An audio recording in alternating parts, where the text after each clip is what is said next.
জনপ্রতিনিধি আছে তারা পশ্চিমবঙ্গে যে সনাতনীরা আছে তাদের হৃদয়ে রেখে দিয়েছে। তৃণমূল কংগ্রেসের হারমাত বাহিনী যে গতকালকে যে ঘটনাটা ঘটিয়েছে পাপাইরাহা, এই ওয়ার্ডেরই আমার বাড়ি, এই ওয়ার্ডেরই বাসিন্দা আমি, ভোটার আমি। আমি গিয়েছিলাম আমার পাড়ায় ওই রেল লাইনের ওপাশে জলমগ্ন যেসব মানুষ আছে তাদের দেখে ক্রাশ আমার উপর অ্যাটাক। তা আমার প্রশ্ন এইসব হারমাদের কাছে, বিগত উপনির্বাচনে জনগণের মৌলিক যে ভোটাধিকার, সেই ভোটাধিকারটা কেড়ে নিয়ে ভোট দিতে না দিয়ে সে জোর করে ডিগ্রি করে জিতেছে। সেই লোক কি বললো না বললো তাতে জনমানুষের প্রথম কোনো প্রতিফলন আসে না। এবার দ্বিতীয় কথা, আমরাও তো রক্ত মাংসের মানুষ, আমাদেরও খারাপ লাগে। সময় আসবে, পৃথিবী গোল, পৃথিবীটা গোল, পশ্চিমবঙ্গের জনগণকে সাথে নিয়ে এবং বনগাঁর জনগণকে সাথে নিয়ে গণতান্ত্রিকভাবে তাকে যোগ্যতম জবাব দেওয়া হবে। আপনি তো এখানকার ভূমিপুত্র, আপনি এখানকার ভোটার বলছেন, তাহলে আপনি বিধায়ক হয়ে আপনাকেই কেন গো ব্যাক স্লোগানটা দিচ্ছেন? কি আপনার আমাকে দেখে ভয় পাচ্ছি? ভয় না পেলে দেখো একটা আতঙ্ক তৈরি হয়েছে কাজে। কারণ 2019-এর লোকসভা নির্বাচনে বনগাঁ 22টা ওয়ার্ডে আমরা জয়ী হয়েছি, 2021-এর নির্বাচনে আমরা 22টা ওয়ার্ডে জয়ী হয়েছি, 2024-এর নির্বাচনে 22টা ওয়ার্ডে জয়ী হয়েছি, 2026-এর নির্বাচনে যে ভোটে আমরা জয়ী হয়েছিলাম তার ডবল ভোটে জয়ী হবে বনগাঁ উত্তর বিধানসভা। এইটুকু আপনাদেরকে আমি বলে দিলাম। দেখা যাচ্ছে বিরোধী দলনেতা থেকে আরম্ভ করে আপনার রাজ্য সভাপতিরা যখনই অভয়াকাণ্ড থেকে শুরু করে কসবা ল কলেজ, যখনই ওনারা রাজপথে নামছেন তখনই পুলিশ অ্যারেস্ট করছে। দেখুন, ব্যাপারটা পুলিশ তো অ্যারেস্ট করবে, পশ্চিমবঙ্গে তৃণমূলের সঙ্গে আমজনতা নেই, আছে জিহাদি আর আছে পুলিশ। এই জিহাদি এবং পুলিশের উপর ভর করে পশ্চিমবঙ্গে মমতা ব্যানার্জি সরকার টিকে আছে। সরকার টিকাতে গেলে যে আন্দোলন, যে গণ আন্দোলন হচ্ছে, গণ আন্দোলনের রাস্তায় যাতে আছড়ে না পড়ে সেটা আটকানোর চেষ্টা করছে, এর বাইরে আর কিছু। আজকে মাননীয় প্রধানমন্ত্রী নরেন্দ্র মোদী আজকে সবাই এসেছেন, কতটা দল চাঙ্গা হবে আরো? দেখুন, বিশ্বের সর্বশ্রেষ্ঠ নেতা, বিশ্বের শক্তিশালী নেতা, তিনি যে বার্তা দিয়ে গেছে আজকে, দল 100% চাঙ্গা হবে। কারণ মোদি বারবার একটা কথাই বলে, মোদিকে গ্যারান্টি, মোদিকে গ্যারান্টি মানে মোদিজি যেটা বলেন সেটা করে দেখান। এবং আমাদের কাজ হচ্ছে, আমরা যারা ভারতীয় জনতা পার্টির কর্মী সমর্থক যারাই আছি, জনপ্রতিনিধি, মানুষকে ভোট বাক্সে নিয়ে যেতে হবে। এবং মানুষ দৃঢ় বিশ্বাস আমার, মানুষ আগামী 26-এর নির্বাচনে পশ্চিমবঙ্গের মস্কট থেকে এই যে অপদার্থ মুখ্যমন্ত্রী যিনি কাজ করছেন তাকে উৎখাত করবে।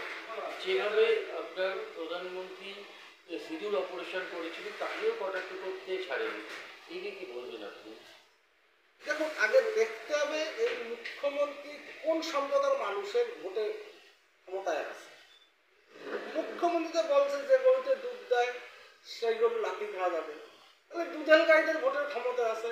এবং সেই দুধেল গাইদের সিঁদুর অপারেশন আছে, সেই দুধেল গাইদের বংশধর তো পাকিস্তানে না। তাদের যেহেতু সুদূরের মাধ্যমে তাদের যোগ্যতম জবাব দেওয়া হয়েছে সেসব আতঙ্কবাদীদের, কারণ এই আতঙ্কবাদীদের নিয়েই তো মমতা ব্যানার্জির সরকার। মানে মমতা ব্যানার্জি স্বাভাবিকভাবে মমতা ব্যানার্জি সেটা অন্তরে লেগেছে, তার তো মমতা ব্যানার্জি সেগুলোর বিরোধিতা করছে। 2026 পাখির চোখ করে যেখানে ভোট হবে, শুভেন্দু অধিকারী বলছে হিন্দু হিন্দু ভাই ভাই, কিন্তু বর্তমান রাজ্য সভাপতি বলছে হিন্দুও চাই মুসলিমও চাই, আবার বাঙালি। দেখুন, শুভেন্দু অধিকারীর কথা আর শ্রমিক ভট্টাচার্যের কথার ভিতর কোনো পার্থক্য। শ্রমিক ভট্টাচার্য শুভেন্দু অধিকারী যেমন বলছে হিন্দু হিন্দু ভাই ভাই, বাস্তব কথা বলেছে। এবার হিন্দুদের হোমল্যান্ড পশ্চিমবঙ্গ।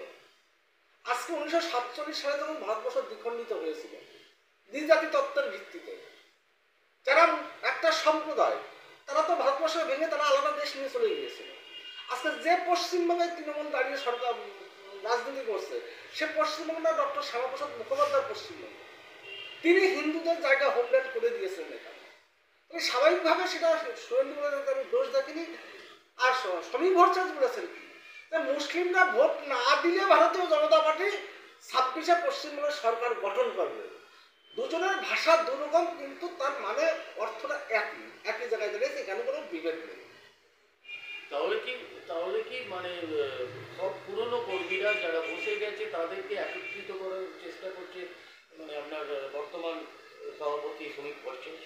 দেখুন, পুরনো কর্মীরা বসে যায় না কেউ। প্রত্যেকটা ডানপন্থী দলের ক্ষোভ বিক্ষোভ থাকে কম বেশি যখন ভোটের দামামা বাজবে। কারণ কর্মীরা শুধু কর্মী বললে ভুল হবে, পশ্চিমবঙ্গ তৈরি আছে মমতা ব্যানার্জিকে ছুড়ে ফেলে দেওয়ার জন্য।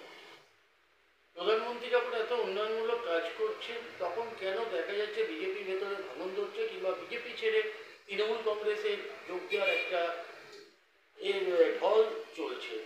দেখুন, সমগ্র পশ্চিমবঙ্গে বিজেপি যারা অরিজিনাল বিজেপি তারা কোনোদিনই ভারতীয় জনতা পার্টি অর্থাৎ বিজেপি ছেড়ে যায়নি।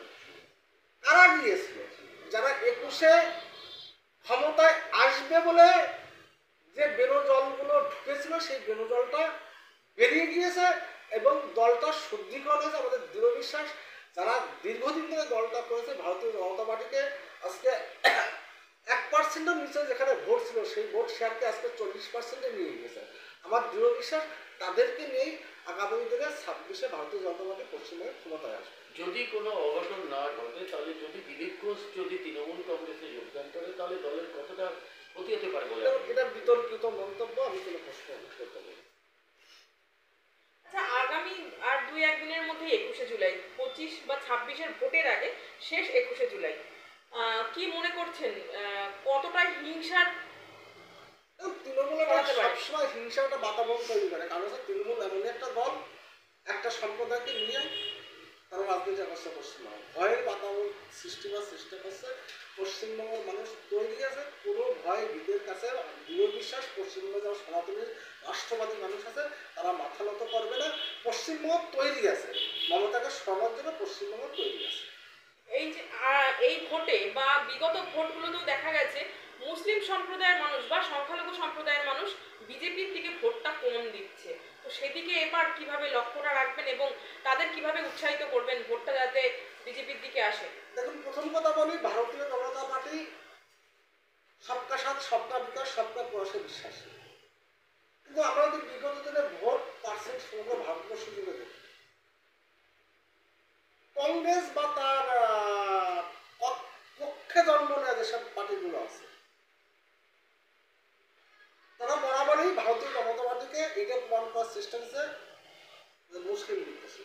কিন্তু আজকে আমরা যদি দেখি ভারতবর্ষের নরেন্দ্র মোদী যিনি বিশ্বের সর্বশ্রেষ্ঠ নেতা, সেই নেতা কিন্তু এবং একটা গ্যাস উজ্জ্বলা যোজনা গ্যাস যখন একটা মুসলিম একটা হিন্দু মাকে দেওয়া হয়, কিন্তু একটা মুসলিম মাকে দেওয়া আছে, একটা খ্রিস্টান জন্য সমগ্র সম্প্রদায়ের মানুষ করেছে।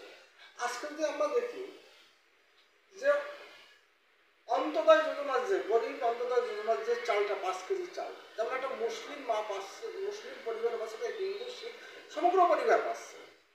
আমাদের কাছে কোনো ডিভাইডেশন নেই, কিন্তু সিপিএম যেমন দীর্ঘদিন এই সম্প্রদায়কে ব্যবহার করে ভোটে জিতেছে, ক্ষমতায় ছিল, তৃণমূল ঠিক সেই রাস্তা নিয়েছে, তাদেরকে ভুল বুঝিয়ে ক্ষমতায় এসছে, ক্ষমতায় টিকে আছে। কিন্তু এবছর পশ্চিমবঙ্গের সনাতনী আমার দৃঢ় বিশ্বাস তৈরি হয়ে আছে, কোনো বাধা শুনবে না, ক্ষেত্র তৈরি হয়ে আছে, মমতাকে পশ্চিমবঙ্গের মস্তার থেকে ছুড়ে দেওয়া হয়েছে। 2026-এ মাননীয় প্রধানমন্ত্রী নরেন্দ্র মোদীকে এখান থেকে আপনারা কি উপহার তুলে দেবেন? আমরা চাই দেখুন, ভারতবর্ষে আজকে 29টা রাজ্য আছে, সেখানে 19টা রাজ্যে আমরা ক্ষমতায় আছি। বিহারে আমরা ক্ষমতায় আসবো, ডিসেম্বরে নির্বাচন আছে, 25-এ পরিপূর্ণ হবে। 26-এ মার্চ এপ্রিল যে ভোট হবে, 21তম রাজ্য হিসেবে ভারতীয় জনতা পার্টি ভারতবর্ষে আরেকটা নতুন রাজ্যে ক্ষমতা লাভ করবে।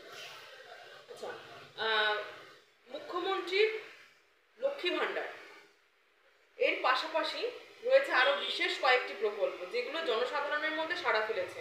ঠিক সেরকমভাবেই প্রধানমন্ত্রীরও কিছু জনসাধারণের জন্য বিভিন্ন রকমের প্রকল্পগুলি আছে। তার মধ্যে শুভেন্দু অধিকারী বিরোধী দলনেতা মন্তব্য করে বলছেন যে আমরা যদি ক্ষমতায় আসি সেই লক্ষ্মী ভাণ্ডারটা 3000 টাকা করে দেওয়া হবে অন্নপূর্ণা ভাণ্ডারে রূপান্তরিত করে। তো এটা কি মহিলাদের প্রলোভন দেখানো হচ্ছে না? আপনি কি মনে করছেন? ভারতীয় জনতা পার্টি কোনোদিন কোনো প্রলোভন দেখায় না। ভারতীয় জনতা পার্টি যেটা বলে মুক্তি সেটা করে দেখায়, প্রলোভন আমরা দেখাই না। আর সেন্ট্রাল গভর্নমেন্টের যেসব প্রকল্পগুলো আছে সমগ্র ভারতবর্ষের সব রাজ্যে কিন্তু এই প্রকল্প চালু আছে। সে আপনি কংগ্রেসের দক্ষিণ ভারতের কংগ্রেসের রাজ্য দেখেন কিংবা আদার্স যেসব রাজ্য আছে প্রত্যেকটা রাজ্যে চালু আছে। যেমন কি বিশ্বকর্মা যোজনা যে প্রকল্পটা আজকে পশ্চিমবঙ্গে চালু করতে দেওয়া হবে, এই প্রকল্পটা যদি পশ্চিমবঙ্গে চালু করতে দেখুন নিম্নবিত্ত যেসব পরিবার আছে তেলি, কুমোর, কামার, স্বর্ণকার, সুতো, এই সম্প্রদায়ের মানুষগুলো এর থেকে কিন্তু বেনিফিটটা পেত। তাহলে যদি সেন্ট্রাল জনগণের টাকা জনগণ পাবে, তাতে মাননীয় মুখ্যমন্ত্রী বিরোধী যাচ্ছে। আজকে আয়ুষ্মান ভারত যে কার্ডটা যে স্বাস্থ্য ব্যবস্থাটা যেটা আজকে দেখুন পশ্চিমবঙ্গে যে স্বাস্থ্য যে কার্ডটা আছে সেই কার্ডে কিন্তু আদার্স স্টেটে যে ট্রিটমেন্টের সুযোগ সুবিধা পায় এবং পশ্চিমবঙ্গ তার সুযোগ সুবিধা একটা পার্সেন্টেজ টাকা দিয়ে রেখে দিয়েছে, সমগ্র সুযোগ সুবিধা পায় না। কিন্তু সেন্ট্রাল গভর্নমেন্টের যে প্রজেক্টটা আছে দেখুন রাজনীতির জায়গায় থাকুক, আমার কথা রাজনীতিতে থাকবে। পশ্চিমবঙ্গ জনগণ কিসে বেনিফিট হয় সেটা দেখা উচিত ছিল মমতা ব্যানার্জি, তৃণমূল গভর্নমেন্ট, কিন্তু সেটা দেখছে না। কারণ তিনি জানেন এই প্রকল্প যদি পশ্চিমবঙ্গে চালু হয় তাহলে মোদিময় হয়ে যাবে পশ্চিমবঙ্গ, যার ধরুন মাননীয় মুখ্যমন্ত্রী প্রকল্পগুলো চালু করতে দিচ্ছে না। এবং ভারতবর্ষের অন্যান্য রাজ্যগুলোতে যেমন বিভিন্ন প্রকল্প চালু আছে মায়েদের এবং বোনদের উন্নয়ন করবে, ঠিক তেমনিভাবে পশ্চিমবঙ্গে ভারতীয় জনতা পার্টি ক্ষমতায় আসলে আমরা প্রত্যেক মা এবং বোনকে ৩,০০০ টাকা করে প্রত্যেক মাসে উপহার